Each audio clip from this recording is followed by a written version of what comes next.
Tonight we're going to be talking about some bold takes. Let's get bold here. Chev, why don't we start with you tonight? You got a bold take for us?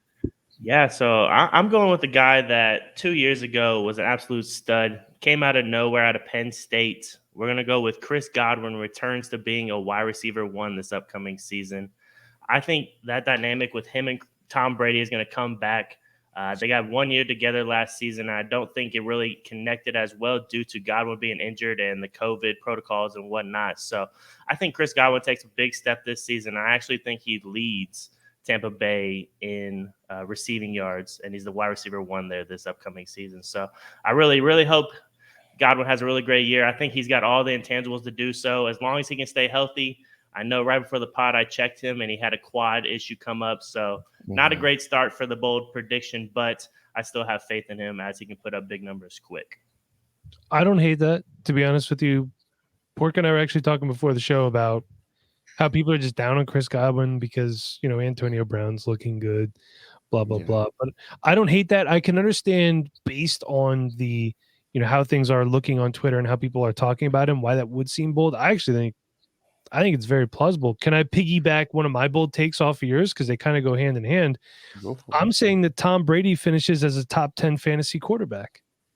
And I mean, this is a guy with absolutely no rushing upside whatsoever. We see how the league is going. Lamar Jackson, Josh Allen, Kyler Murray. Although Kyler Murray doesn't run a ton, but he's mobile enough.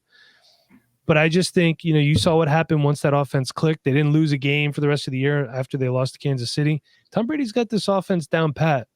I mean, that team returned every single starter, which is just fascinating. And I don't know how they did it, but they did it. And I'm putting him in the top 10. Also, Sean should be watching this show and writing all these down or doing whatever it is that he does so he can keep track of this. We'll be checking in with it throughout the season. So, all right, we got 2 Tampa Bay Buccaneers predictions. Nate, how about yourself? You muted, Nate. Oh, no. Robot Nate. I'm back. Okay. I'm going to go with a guy that y'all know I love. And Bob texted me today. He was like, hey, who are you going to talk about tonight? I was like, man, I haven't even thought about it. But I know it's this guy right here. Laviska Shenault. There it is. He's going to be the wide receiver 1 for the Jaguars. He's going to be a wide receiver 2 in fantasy football. He's going to have double-digit touchdowns. I love that Seth said this because I was actually going to say this exact thing, that he's going to have double-digit touchdowns this year total, because I think I'll have probably like 1 or 2 rushing as well. And, I don't know if he hits 1,000 yards or not. I don't know if his, average yards per catch is going to be high enough. But let's say he gets 80 receptions, 800 yards, and 10 touchdowns. That's 220 points in PPR, and that would put him at wide receiver 22 last year, which is right between Deontay Johnson and CeeDee Lamb last year.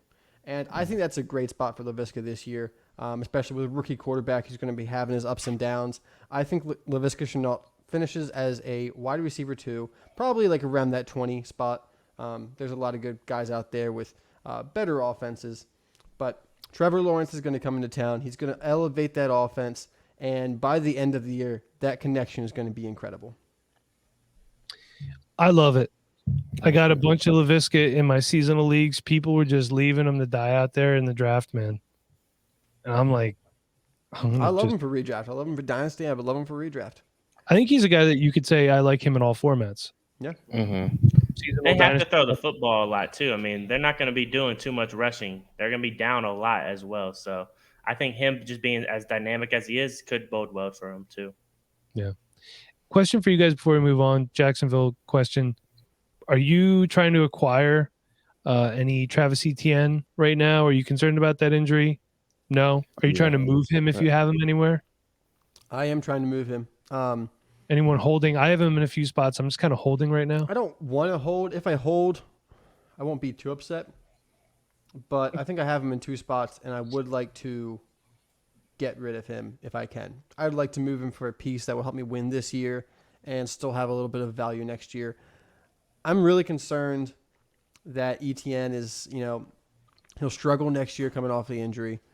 And then what are you looking at? Maybe at best you get a RB1 2 years from now in 2023. I mean, by that time, there's a lot more that I want out of my players. I don't want to have to wait 2 years for the possibility of a top running back. I might as well just get a 2023 first round pick. So I'm looking at ETN, and also I know some people have made the comparison. I think ETN's a bit better than Rashad Penny, but I think some people have made the comparison to James Robinson being the Chris Carson and ETN being the Rashad Penny. So a guy that is injured, and then the late round draft pick or undrafted free agent, plays incredible. And we saw it last year with James Robinson. I think James Robinson is going to be incredible running back again this year. Actually, one of my bold predictions is he's going to be a top 5 running back this year. Okay. I think he has incredible volume in that offense, and he's going to have pass catching upside with Trevor Lawrence. And they're not going to be able to stack the box like they did against him last year. And with ETN out of the picture, I think James Robinson's going to be an incredible play this year. And I'm not excited about ETN coming back next year after another incredible season by James Robinson. It's just going to be harder and harder for him to, get good volume. And as long as Robinson's there, I don't see him being an RB1. So I'm off ETN. I'm also off Cam Akers. I'm unfortunately maybe a little off J.K. Dobbins too. I like Dobbins the most out of all 3 of those guys, but I think that's probably consensus that Dobbins is the favorite. Yeah. I could see Dobbins coming back and being like the next Dalvin Cook, tears his ACL 1 year, has a kind of not so great second year, but I think Dobbins has a good career in him still. So, And that being said, the Baltimore Ravens did sign Le'Veon Bell today too. So from what was that tweet, from Pro Bowl to practice squad? From the Steelers All-Pro to the Ravens practice squad. What a fall. Terrible. And Nate, Sean wants to know, what are you taking for Travis Etienne right now? I don't know, because I haven't been able to get rid of him yet. Yeah. I haven't got an offer I feel good about yet. If someone offered me a 2023 first straight up, I might take that. I'm not selling for anything less than a first. 2023 first is probably the most I go out. I mean, if I think about it as I'm switching ETN for one of the top running backs in the 2023 class, I'm pretty happy with that, honestly. Yeah, I would definitely think that's best case scenario. If you can get a 2023 first for a guy that just got injured, and I mean, I haven't been able to see him be sold either, so I'm curious to see what he's actually being sold for, because I haven't seen anybody be successful at doing so yet. Yeah, Exactly. I'd like to move ETN for a piece for this year, but so far it's the season hasn't started yet, so no one's willing to give up good running backs for a piece that's a long-term look. So maybe a couple weeks into the season, I'll be looking to sell ETN, because you'll have some team that knows they're going to rebuild and they're willing to ship off their veterans, and I'll sell ETN for some pieces that can help me take that next step up as a contender. So that's kind of my plan right now with him. I don't want to sell him yet. Give it a couple weeks into the season, see what happens. Okay. All right. Pork, you got a bold take for us, or a greasy take in your case? A little bit. I'm gonna go with a second-year guy. Showed a lot of flashes last year. Was always open, but always overthrown. It's Darnell Mooney. Darnell Mooney, I think, is going to be a wide receiver 2 this year for this team. I'm not really sure how Andy Dalton's going to be with him, because we all know he's not really that good. But as soon as Justin Fields comes in, I feel as though his stock is going to go to the moon. It was just very irritating last year just to see how he was to run routes and he's wide open down the field, and Foles is overthrowing him. Trubisky is just being Trubisky. So with him actually having somebody, Trubisky, with Mooney actually having someone who is actually going to throw him the ball accurately, I think he goes, no pun intended, but I think he just goes to the moon.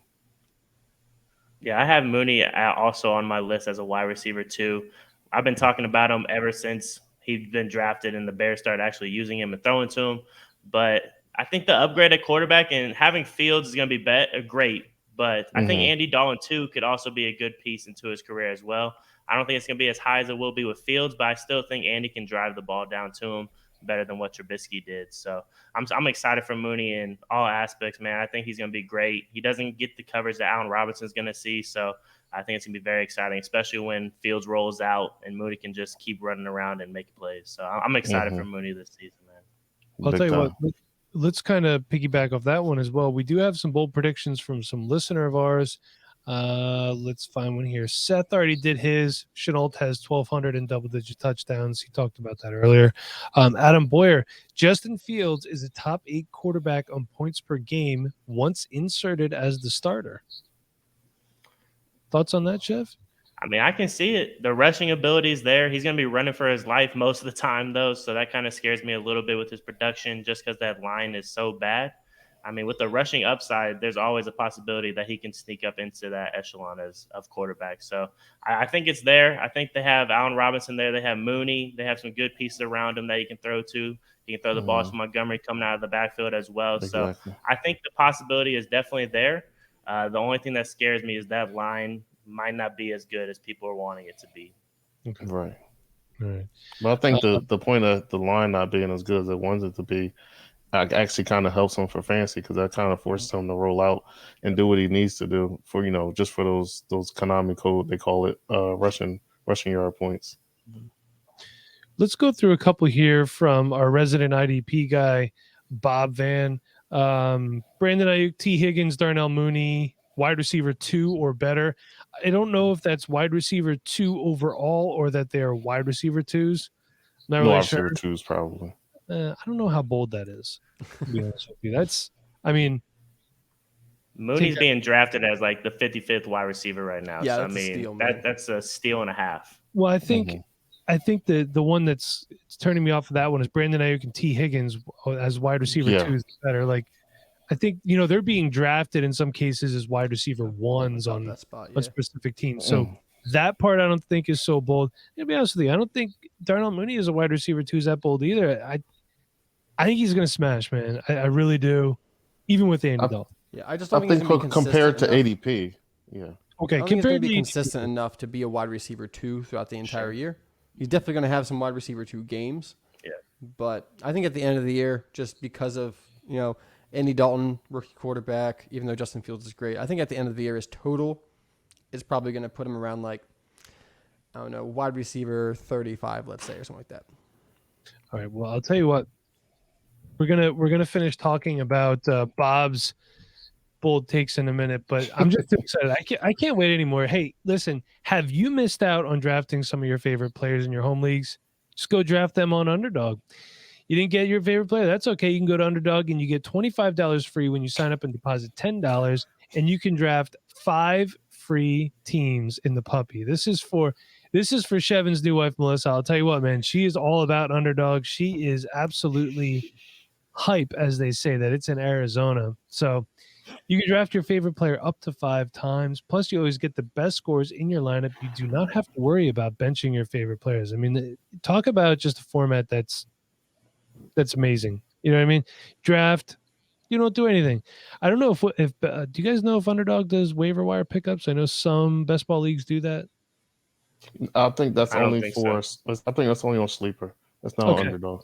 All right, that's even better, even less work for you. Yes. Yeah, I do believe coming up soon, there's going to be week-long DFS plays on Underdog too. Make sure you hit up our Patreon. We got Dan Rozier, who's going to just keep you filled in on all things DFS. And I'll tell you what, I've loved Dan since I've known him, but the amount of his DFS knowledge just unheralded by anybody else.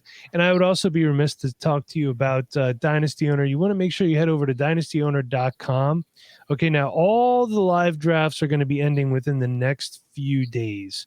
Okay, so you want to make sure you want to get over there soon. I don't know if you can actually enter any more live drafts, but make sure that you get set up for next season. Nate's fixing his hair.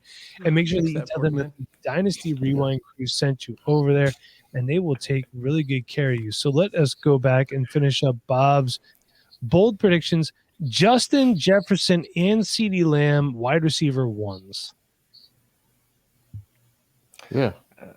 I think CeeDee's the one that might hit some trouble, but I love CeeDee Lamb though. He's the one I want in that offense. But I think Amari Cooper could take a lot of yards and attempts or catches from him as well. And Dave is asking, no more Manscaped. No, Dave, I'm sorry. Manscaped pulled the pube on us, I guess you could say. So there is no more Manscaped. Like, what the hell? I made the retort relevant, I guess you that was actually a good joke by you. I'll give you props for that. It was decent. Yeah. I could see Justin Jefferson being a wide receiver 1 this year. Easily. Yeah. I mean, I guess I could see it with CeeDee Lamb too, but I just think there's too many mouths to feed there. It's a ton of miles. There's going to be a ton of volume though, so it really depends on where the touchdowns go. I think. Question: is there a ton of mouths to feed? Because to me, it's Amari Cooper, it's CeeDee Lamb, and Michael Gallup. Elliott, Gallup. He's Jarwin's back. Oh, we were. Everyone was hype on Michael Gallup at the end of last year. Still, they were like, "Wow, this guy's still really good." Don't let a whole offseason just make you forget about Michael Gallup. He's still a very good guy. I love him in best ball drafts. He's a guy I think is going to end up having a better end of the season ranking than you would think because he's going to have such big games. He's going to be a little inconsistent, I think, maybe a little bit like Tyler Lockett of last year. But Michael Gallup could very, very easily wind up there in the wide receiver 2, wide receiver 3 area with Dak Prescott. I mean, I have to just remind everybody, last year the Carolina Panthers, as bad as they were, with Teddy Bridgewater, DJ Moore, Robbie Anderson, and Curtis Samuel, all ended up as top 25 receivers, top 26 receivers. I think Curtis Samuel was like wide receiver 26. And then Robbie Anderson was like 22 and DJ Moore was like 20, I think, something like that. That team gave you 3 top 25 receivers. The Cowboys can absolutely do that. The big question is just which one really takes the lead? Which one can one of them get into that wide receiver 1 spot? You know, Amari Cooper's probably going to have more receptions. CeeDee Lamb might have the most yards. Michael Gallup might have the most touchdowns. You know, if any one of those 3 wide receivers can put down, 2 of those categories and lead in both those categories, they'll be the top one.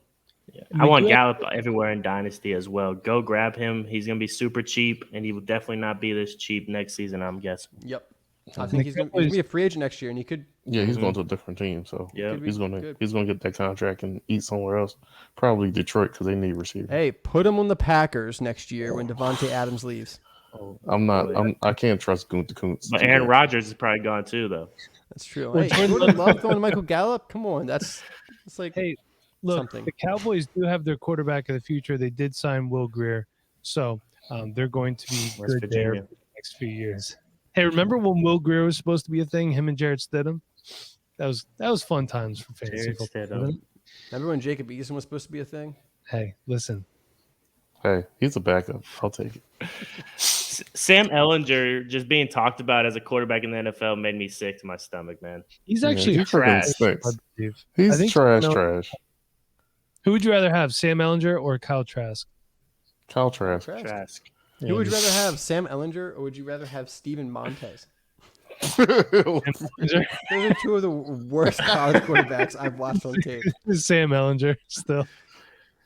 I don't know how Steven Montez is still had a preseason. There's quarterbacks out there I'd much rather have than Steven Montez. Ellinger put up numbers, but man, it was ugly watching him do it. He ran. He was there for 8 years. So we're talking about him and Van Jefferson were probably hanging out in middle school. Yeah, Chef. Why? Why you gotta do that to me, bro? I saw your shirt, man. Hey, I gotta wear it today. All right, who else has a bold prediction for us? I've already given 2. All right, Chev, I think both from Jaguar players, which is interesting. I guess I'm high on the Jaguars this year. Go Jags, go Jags. I'll go. This is probably bold, I would think. I'm going with Mike Gesicki as a top 4 tight end this upcoming season. Ooh, that is bold. It's very bold. That is bold. But I don't hate it. That's why we're here for. We're here for the bold takes. Can you explain your logic here? I'm curious. Oh, yes. Goodness. I honestly think he's going to turn into the safety blanket for Tua. He's going to be somebody in the middle of the field that's surrounded with speed all around him now. That's going to be somebody that can get connected with Tua easily in the short route or short intermediate passes. And all preseason, Tua was looking for those tight ends. So this is super, super bold of me, but I'm going with Mike Gesicki, getting those mismatches, hopefully with the speed around him, to be a top 4 tight end. It's bold as heck. I tell you what, Chef, I really hope that happens because I have a lot of Mike Gesicki on my Dynasty teams. We have him on Dynasty owner, so I'd be that would set be up nice. very well. Yeah. Let's see if we got him on Dynasty, we're good. We're gonna be great this season. Okay. When you go to sign up at Dynasty Owner, make sure that you're not in our division if you want a chance at winning it, because these guys do a great job running that team. Hey, Dave from Toronto saying Saquon running back 2 season. So I'm asking him, is that running back 2 overall? Let's see what he says here in a minute, because I'm curious. Obviously, when you say running back 2, that could mean many different things. So let's see what he says here. But yeah, Mike Gesicki, tight end 4. I mean, listen, it's freaking possible. Okay, so Dave is saying running back 2 overall. What do you guys think? Is that a bold take here? I mean, he's got a lot of competition. We think it's going to be CMC 1. Who does he bump off? Alvin Kamara, Dalvin Cook. One of the younger guys, Jonathan Taylor's getting drafted very highly right now. That offensive line's bad. He's got to get the passing volume that he got back before he got injured, or it's not going to happen, because the offensive line is atrocious. Yeah. And I just don't. When the first game of last season was against the Steelers, I believe, and he had no room to run or do an absolute thing. And I honestly felt bad for him, because he was doing his best, but he had nothing to go with. He had no room. He was getting hit in the backfield. It looked like Cam Akers in college, just getting smacked around. So I really hope they're better, but they've had players retire all off season, so that's a little worrisome for me. So, all right, so let's see. I brought up his game logs.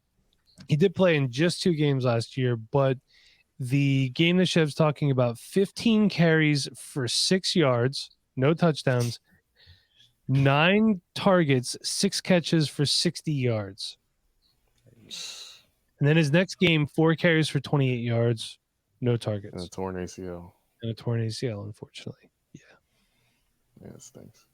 And in the first game, he did play 87% of offensive snaps. So, I mean, it's going to be a big feat. That, to me, that's a bold take. Everything that he has to overcome, not just physically, but from his inept offensive line, and having Jason Garrett as a play. Although, I should really say that, because Ezekiel Elliott, he put up some monster seasons with Jason Garrett as a play caller. So I mean, there's some things there that make it not out of the realm of possibility. But to me, realistically, I don't think it's going to happen. So, Dave, that is one hell of a bold take. And Seth Robertson saying, ready for bold? Waller and not Kelsey finishes as tight end 1. Gesicki, right? Waller and not Kelsey finish as tight end. No, he's saying Waller finishes as tight end 1. Waller's going to be the tight end 1. Not Kelsey. That's what he's saying. I mean, that's a bold one as well too. I mean, it's not like there's not many proven pass catchers on that team right now. So Waller, I just don't know how you there's no way Kelsey to slice anyway. it. Yeah, how do you get past Kelsey, who's done it 5 years in a row? Right, that's the only thing. That's why it's so bold. There's nothing against Waller. It's just no, it's not, because you kind of got to compare Carr to Mahomes, and there's no comparison. Because Mahomes is going to just pepper Kelsey with targets like he always does. Yeah. Kelsey Hill. Darren Waller won't have as many touchdowns as Kelsey. And I think that's where it really divides. Because, Kelsey, he only needs 5 or 6 more touchdowns to have a huge gap at the end of the season. Yeah. Mm-hmm. I mean, I could see Waller maybe having more receptions. But, yeah. Oh, no. Dave's got another bold take. Bold, Nate Gary won't get cut again. He got cut, right? He didn't even make it to training camp. So we do have one last bold take from a listener, although this one is from unknown.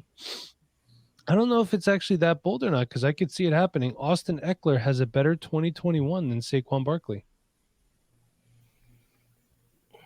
It could happen. I mean, the touchdowns is what scares me a little bit. The rushing upside in the red zone. It's kind of. I think it's more like health for him. Yeah, I think more health, but that's for both guys. Mm-hmm. I think Eckler actually is a pretty decent goal line back. Mm-hmm. They just haven't used him in that role. Right. Because they had Gordon before, and then last year was injured. Yeah. So I think this year, as long as he stays healthy, I think Eckler has a ton of upside. Mm-hmm. I mean, the passing game upside, the fact that Herbert's there, so now, there's not stacked boxes against Eckler, so he has room to run. Mm-hmm. He's going to be a huge part of that offense. I believe, what is the offensive coordinator or something like that, who came from the Saints? Yeah. Or is it the coach? One of the, Lombardi. yeah, he came from the Saints, so we saw how they use Kamara. Whew. I'm not betting against Eckler this year. I think the only concern is health, but as long as he's healthy, I think he's one of the few guys that actually has a shot to be the running back one. Just because of the pass catching upside. We've seen that's what it takes. You know, an Alvin Kamara, Christian McCaffrey, that's what it takes to be the running back one. Even Derrick Henry on a record setting year was only like running back 4 in PPR. Or 5 or 6, something like that, you know. I think he was 6, but it's like Yeah, didn't he catch set the ball. records, and he wasn't even top 5. So we need that pass catching upside. Eckler just, man, that passing upside is so much better. Also, Barkley, I don't really want to root for anybody in fantasy on the New York Giants because that offense is not going to be good. Not going to be good. Well, I'm I a little think worried about Barkley. what helps Barkley's cause here is he's a 3-down back, and I don't think Austin Eckler is. I don't. He could be, but I think Barkley's more of the prototypical 3-down back. I get that. I think it's just mostly because of the size with Eckler, and it just seems like he gets like little nicks throughout the year, and he's out. And that's why we had that little Josh Kelly emergence that Nate told us to sell, and we fell in love. We just kept playing him until he started sucking again. I should have sold too. I didn't even listen to myself.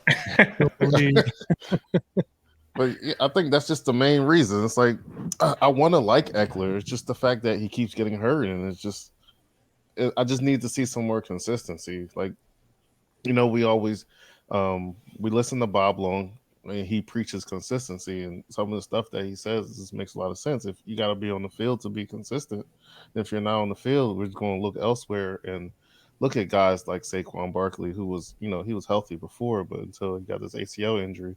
So I think hopefully with Barkley, I think I can trust him more at this point than Eckler, just based off of just prior history. Yeah, and I do also think that the backup running back position for the Los Angeles Chargers is going to be very important as well. You're going to say that guy right there is not a 3-down running back. That's ridiculous. Listen, I'll give him a small step ladder so he can get on it and say it to my face. So eye to eye, don't tell me he's not a 3-down. How tall are you, Mike? I'm 6 foot. He's 5'10", so you got 2 inches on him. 2 inches, baby. And I'm sure I have a lot of weight on him too. Do we want to do a shot bet? I'll take Eckler. Actually, what I really Eckler. want to do is I want to take this picture of Austin Eckler and put Porkman's head on it. That's what I want to do. Well, here, all you got to do is put his face on it. He's bald. That's All right, but Eckler versus Barkley. All Bottom right. half versus top half. I'll take Barkley. You know what? Give me Saquon here. All right. All right. Put it on the board, Sean. it on the board. Dave's got my back. Mike has the reach though. Yeah, but if I hit like butterflies hitting you, Yeah, but if he reaches you, you're dead. this is true. All right, See I'm them getting forearms, bro? Oh, look at Sean's getting hot and bothered looking at that picture of Austin Eckler. Sean, calm down. Right down the shot bet. Brings it back to his Manscaped days. When we were sending them out to people's houses. Chef did that. This is a real story. We had to get him counseling for some of those. But I have a bold take here. Justin Jefferson finishes as the #1 overall fantasy wide receiver. That's bold. I think that's bold. I like AJ Green. I'm sorry, not AJ Green, AJ Brown. I like AJ Green. Yeah, he was good. That's a bold take. 5 years ago. I loved AJ Green. I like AJ Brown, but I do think having Julio Jones there is going to knock him down a bit. I still think he's going to be a number wide receiver. I like T. Higgins. I like Chase Claypool. I like a lot of these other guys. I just think that Justin Jefferson is it right now. A lot of these other guys have other parts of the offense that bring him back. Adam Thielen's getting older. Amir Smith-Marset, it's not his time yet. You know what I mean? Chris Herndon, is he really going to bite into – was Irv Smith really going to bite into it too? I mean, if you look at what Irv Smith and Kyle Rudolph did combined last year, it's not anything spectacular really. So I think he's it. Dalvin Cook's still going to get work. He's still going to be fine. He's still going to be a running back one, but I just think Justin Jefferson smashes. No third-year breakout when you did it in your first year. He's going to keep rolling. That makes me so happy. Justin Jefferson. I get to watch him play this year. I can't wait. Man, you know what, Chev? I said this when we were scouting, when I was looking at Terrace Marshall. I missed so many things about Justin Jefferson last year when I was watching film. I'm like, I should have had him as my number one wide receiver. Go ahead, Nate. Becoming the number one wide receiver is so difficult. It is. I mean, Devontae Adams last year was a wide receiver 1. Mm-hmm. Okay. He got 150 targets. He had 1,300 receiving yards. But here's what makes him the wide receiver 1. 18 touchdowns. Yeah, that's stupid. So and the guy behind him, wide receiver 2, was Tyreek Hill, who had 15 touchdowns and then 2 on the ground. To be that wide receiver 1, you have to get the touchdowns. Now, if Jefferson gets the Thielen touchdowns, I mean, Thielen had he had 14 touchdowns last year. Yeah. So if Justin Jefferson takes half of those, Justin Jefferson would have 14. That would put him at wide receiver 2 last year if he had the double amount of touchdowns. Mm-hmm. But I'm actually a little low on Justin Jefferson this year, not for Dynasty at all, but I feel like there's a sophomore slump coming. You know, we see it a lot. The expectations are just so high. How many times do we see a guy finish wide receiver 6 overall rookie year? I mean, to say that he's going to be to equal that or better that just seems like too high of expectations that I want to place on a sophomore wide receiver. I mean, it was an incredible season last year, but man, to do that again, I mean, that was an incredible season for any wide receiver, let alone a rookie. I mean, he had seven receiving touchdowns, which in the top 8 was the second least, only behind DeAndre Hopkins. So it's really all about the touchdowns if he's going to be the wide receiver 1. You know, it's Kirk Cousins better be throwing some touchdowns. That's what I'm about to say. I think you look at the top 2 guys. You got Aaron Rodgers, one of the greatest quarterbacks of all time. Patrick Mahomes could be the greatest quarterback of all time at some point when his career ends. Go to Kirk Cousins, the guy that wants to play in plexiglass. Like, I can't put Justin Jefferson as the number 1 wide receiver for that reason. Jake Browning might be XFL's next number 1 pick. I don't know. Jake Browning, Jacob Eason. I love them Jakes. Hey, listen, real quick. Seth Robertson wants to know any bold takes on rookie wide receivers. I want to say something. About a month or so ago, I saw somebody tweet out, why isn't anybody talking about Terrace Marshall? The fact of the matter is, if you were listening to this podcast, you would have heard him talked about, and you would have heard how much we liked him. So again, Seth, everyone, please tell people to listen to us because we know what we're talking about. You guys got any bold predictions on rookie wide receivers? That one's I got one. I don't know if it's that bold, but I think Devontae Smith gets over 1,000 yards receiving in his rookie season. I think he does too. Yeah, I think he gets 1,200 yards and 5 touchdowns. Ooh, 12? I don't know. I think it's like low 1,000. Who is that? Devontae Smith. He doesn't look to me like a big yak guy, to be honest with you. I think he's a guy, he's going to be a possession receiver. They're going to hit him on a lot of quick stuff. Yeah, that's what I think. No, yeah, I get what you're saying. But I like Rondale Moore too. I think they just are going to find ways to get him the football. I just don't see why they wouldn't. I mean, in preseason, that's all they did. It seemed like when he was on the field. So I think they're going to manufacture him touches enough to make him decently relevant. I don't think I would start him right off the get-go, but I think by mid-season, he'll have that trajectory of just going straight up from where he's at. So I'm excited for him too. Yeah, I think if I had to pick a favorite to be the top wide receiver out of the rookie class this year, it's not a guy I thought I would have picked a month or 2 ago, but I think Jalen Waddle is going to be the guy. Okay. They are using him over at the Dolphins, and do we really think that Devontae Parker and Will Fuller are going to stay healthy? They're not even staying healthy now. If you allow steroids, then yeah. And if those guys are out, it's Jalen Waddle and who else? Apparently top 4 tight end Mike Gesicki. You know, so I mean, that's hey, you say stuff like this, but what happened last season with the Dallas Goedert? Couldn't even actually make Zach Ertz leave town though. It wasn't that good. So also, apparently, the Vikings called about Dallas Goedert. Imagine going in your mind from Dallas Goedert to Chris Herndon. It's a bit of a drop. Honestly, the Eagles probably should have traded Dallas Goedert. Hey, you know what? Here's the thing. So Like, just go all in for the rebuild. Yeah. Zach Trade him Ertz, away. he's looked really good this offseason. So Yeah. he's going to be a thorn in the side of the people managing Dallas Goedert. A massive thorn in the side. Yep. I do have, because we were talking about rookie wide receivers, I have a couple last ones. I like 1,000 yards. You know, it's gonna have some big plays. Right. For those of you listening and not watching, Seth is saying Waddle at least 1,000 yards and 6 touchdowns. Yep. Played with Tua at Alabama. I could see it happening. Go ahead, Nate. So there's 3 guys, I think, from round 3 of this past NFL draft that are going to be. I don't want to say what they're going to do this season, but I think at the end of the year, their ADP is going to be higher than it was at the beginning of the year for Dynasty. And those guys are Josh Palmer, Dyami Brown, and Nico Collins. I think all of them will kind of break out towards the end of the year. I think we might be talking about Dyami Brown or Josh Palmer the same way we're talking about like Darnell Mooney right now. You know, as a guy who broke out at the end of the year, we haven't really seen fully yet, but there's some high expectations taking on the wide receiver 2 role. If Mike Williams leaves, Josh Palmer is a wide receiver 2 next year with Justin Herbert. Love that. If Curtis Samuel is not that good, which I don't really think he's that good, then Dyami Brown could, become the number 2. That's a little bit harder path than Josh Palmer's got, and then we got Nico Collins, which who even knows what the Texans are doing? Starting Tyrod Taylor.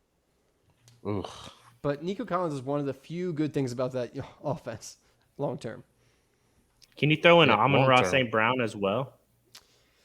I'm no? personally not a huge fan of Amon-Ra St. Brown. Okay. I don't know how I feel about him. I kind of like him, but I kind of don't. Yeah. That's I how just I'm don't have on him too. anywhere. I just couldn't decide if I liked him or not, so I just I have decided him not to. Ton of places because the value that I got for him was just so good. I'm like, if this guy remotely smashes, even if I don't like him that much, and I just move him for better value, then I win somehow. Probably could have already moved him for better value. Yeah. Yeah, maybe. But I'm gonna, a couple teams I have, I want to keep him around, see what I can get out of him, in my starting lineup. You know which wide receiver got drafted right ahead of Amon-Ra St. Brown? Who's that? He's no longer playing for an NFL team. His name is Des Fitzpatrick. Yeah, man, that bums me out. I love Des The Fitzpatrick. Titans looked at practice Amon-Ra squad. St. Brown, and they were like, let's go with They Des signed Fitzpatrick. to the practice squad. He's good. Did they? He'll be Did they fine. sign him? Yeah. Yeah. I remember I was like, I want to talk about this guy. And Nate's like, why? It's like the Do we most have to? average prospect of all time. And I loved him too. That's the best part about it. I'm like, I love this guy. And you're like, oh. We all love guys. Jamon Osmond, TJ Vasher. My list of Michael guys I P. like Ryan. that no one knows just keeps growing longer by the day. Right. Yeah, I think the I will say that I think speaks to how in depth that we really go. Because listen, we all like Jamar Chase. We like Najee Harris. We like these guys. We get it. Okay, yeah. If someone's like, I really like Najee Harris, it's like, okay, pal, yeah, we get it. You really like Najee Harris. But you have to look at these It's deeper explicit material here. Mike. If you're not watching, you didn't see it. You have to look at these deeper prospects because really these are the guys that you can plug in on a bye week or in an injury. Maybe they pop. Maybe you move them to get other pieces to help you, help you become victorious. So I really think that speaks to us as a whole and how we do things here. So, someone clipped that moment. Thanks, Dave. Let's see. And Dave's also saying Tutu Atwell is going to be what Porkman wanted Van Jefferson to be. Listen, I did Dave, not. Don't like do that, Dave. Make a bet. Make a bet right now. I'm fine with making a bet. I got my Van Jefferson shirt on now, so I got to represent. I'm not going to be that bold because obviously. But Bold it take. is what it is. Tutu Atwell scores more points than Van Jefferson this year. He might just have to score 0. Dang. You're going to see Van's going to freaking go off this year. You're all going Van's to be gonna be laughing. like, well, you know what? I'm kind of getting up there in age. About time to retire. Yeah, thank God he doesn't play for the Giants. He would already quit. This is true. Yeah, shoot, I want to play for that clown Joe Judge anyway. That guy's weird, man. He is. weird. He was also weird, Dan Campbell. got some weird NFL coaches out there. No, man. but I like Dan Campbell. Shoot, we got the weirdest one of them all. We play rock, paper, scissors with our players before we sign them. Yep, that's weird too. Guys got some weird guys. All right. in your Well, listen, division. we're about to wrap it up, but before we kick it over to Chev, just want to take a minute and I want to bring up this awesome graphic that Sean reminded me. Well, I got to turn the banner on. There we go. Patreon.com/Dynasty Rewind. You want to check that out. That is where we do our bonus podcast. We have written content. We're going to have weekly IDP and DFS stuff going on there. We got a group chat that I even participate in. So that's something right there. And here's the underdog graphic that I forgot to use earlier, cutting Nate's face off. So, but surprisingly, Nate did not get his face cut off in the Chaz in Seattle. So that's always a good thing. Yes. And Sean, fire graphics that you had here. So before we head out, Chev, why don't we kick it over to you? What do you got for us? Yeah, so tonight I'm going to read 2 verses actually. So it says in James 5:13, it says, "Is anyone among you in trouble? Let them pray. Is anyone happy? Let them sing songs of praise." Just because somebody's doing well, let them sing their song. Don't be discouraging to them just because they're doing well. Don't feel anger towards them. You should be appreciating them, enjoying their excitement as well, and be excited with them through their troubles and through all the success that they build. We need to get behind each other and make sure all of us are being successful. Cheer them on. I mean, Nate gets a promotion. I'm going to cheer him on, even though I want a promotion. So it's all about the group around you. You should want to see them do well. And then also, I got Romans 12:21. It says, "Do not be overcome by evil, but overcome evil with good." I think that explains itself.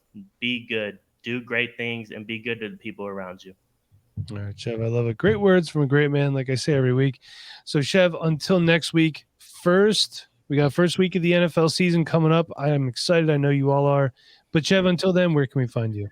Yeah, you'll probably find me at Underdog, so be looking out for me there. But you can find me at Chev Boyardee, boy with an I. All right, Nate, how about yourself? I'm going to be an underdog as well. Also, getting back to Monkey Knife Fight for the season. I'm excited about it. Making some money all around. Because we can't do pick'ems on Underdog. Well, by me, you can. But I got to use Monkey Knife Fight over Monkey Knife Fight has more options for pick'ems. But Underdog, best ball drafts are undefeated. That's for sure. You can find me at Nate NFL. Becoming much more of a Debbie guy every week that goes by. Week one of college football was awesome.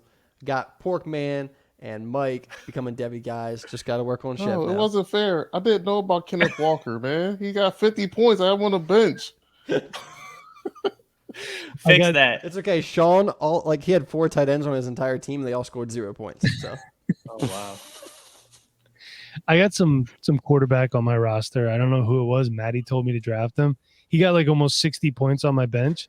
And then Maddie texted me. He's like, "What do you want for this guy?" I'm like, "Nah, I'm just going to keep him." He's like, "He told you to draft him." I was like, "Yeah, no, I'm going to keep him. He looks really good." All right. Oh, real quick before we go, Nate, Bijan or Jahmyr Gibbs? Bijan. Bijan. All right. No, Gibbs is good, man. I'm not He gonna is. I'm not gonna say Gibbs is good, like, but Bijan. but like Okay. Bijan is like, All right. he's like the next Barkley or like the next Zeke. Like that's the size and the athleticism there. Scary. Gibbs might, I don't know. Maybe you compare him to like Kamara or something because he's got the high pass catching ability. Okay. I'm gonna All go right. with Bijan. Perfect. And Pork, how about yourself? You can find me at Twitter on FF Porkman, not Porkaloin, as Mike changed my name again. And my other bold take that I get a chance to because we just got all messed up. But Gerald Everett is my tight end 1. I know Nate was telling me no because that's going to happen. Overall over Kelsey. I didn't want overall. Over No. Gesicki? No way, man. Gerald Everett versus I ain't doing that. That's freaking dumb. Oh, that's a losing bet. But yeah, Gerald Everett as a tight end 1, and Dawson Knox is my tight end 2. I know me and Nate talked about it before, but it's going to happen. We got bets, I believe. Gross. Would anyone rather? Who's going to score more points, Mike Gesicki or Gerald Everett plus Dawson Knox? Mike Gesicki, probably. Mike Gesicki. Nate, look, I'm trying. Hey, I'm gonna laugh my way to the bank. I'm gonna make a tally every week, and I'm gonna just text it to you. There you go. They got 15 points. Gesicki 2. All right. Wow. Stop. Just Well, kidding, Chef. I like the second two. You can find me tallying tight end points on Twitter at Rewind CEO. I would much rather you follow the show at Dynasty Rewind. Please check out our Patreon, check out our YouTube, Instagram, and Facebook page. You want it, we got it all. We aim to please hear the Dynasty Rewind. Until next time, everyone, be kind, please rewind. Thanks for watching, and thank you for listening. Thanks for listening to the Dynasty Rewind. Please make sure you subscribe, rate, and review. And as always, be kind, please rewind.